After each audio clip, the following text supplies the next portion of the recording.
Salom nomuradilar, sizlar bilan Xomom. Bugungi videomizda biz sizlar bilan oxirgi so'nggi haftada to'planib qolgan eng muhim xabarlarni muhokama qilamiz.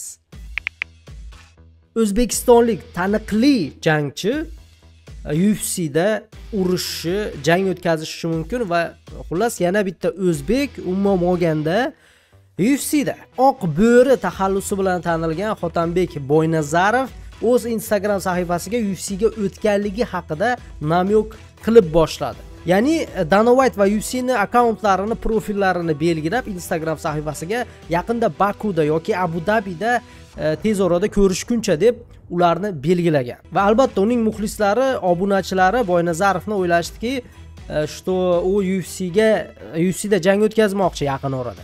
Va katta ehtimol bilan shunaqa, chunki Boynazarov bilasizlar, Hamzat Chimayevlar bilan mana shu UFC'dagi jangchilar bilan ko'proq muloqot qiladi va katta ehtimol bilan UFC'ga o'tishi bu kutilgan voqea edi. 10 ta g'alabasi bo'lsa, Boynazarovning hammasida g'alaba qozongan, hali mag'lubiyat yo'q va to'g'risi Boynazarovning kelajagiga men ishonaman, juda ham yaxshi, chunki asos universal jangchi desak ham noto'g'ri bo'lmaydi. Shuning uchun UFC'ni ko'rishga mana yana bitta xullas sizlarga sabab.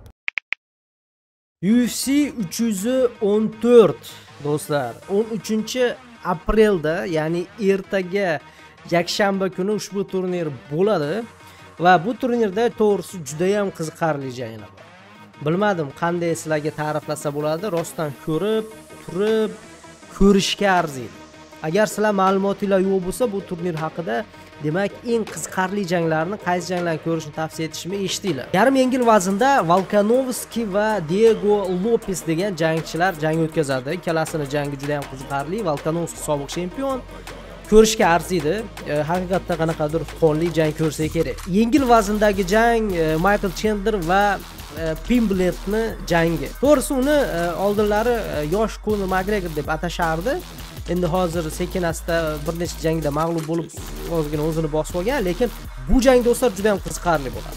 Chunki ikkalasi ham, Michael Chandler ham, Paddy Pimblet ham o'ziga yarasha takoy yulduzcha desak ham bo'ladi. Shuningdek, rus jangchisi ham yarim og'ir vaznda jang o'tkazadi. Bu Nikita Krylov bilan Dominic Reyes degan jangchi.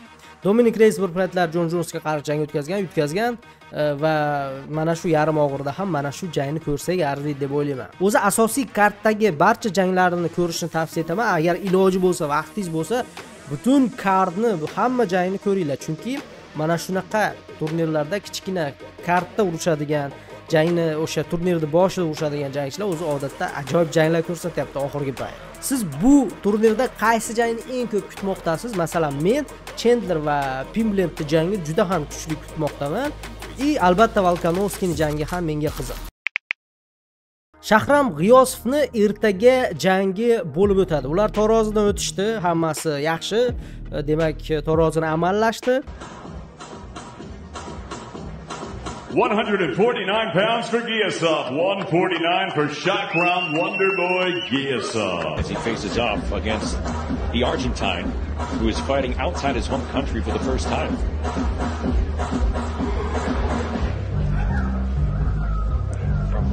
Giyasov versus Ocampo, 10 rounds, welterweights, matchroom boxing, live on the zone from Atlantic City, New Jersey.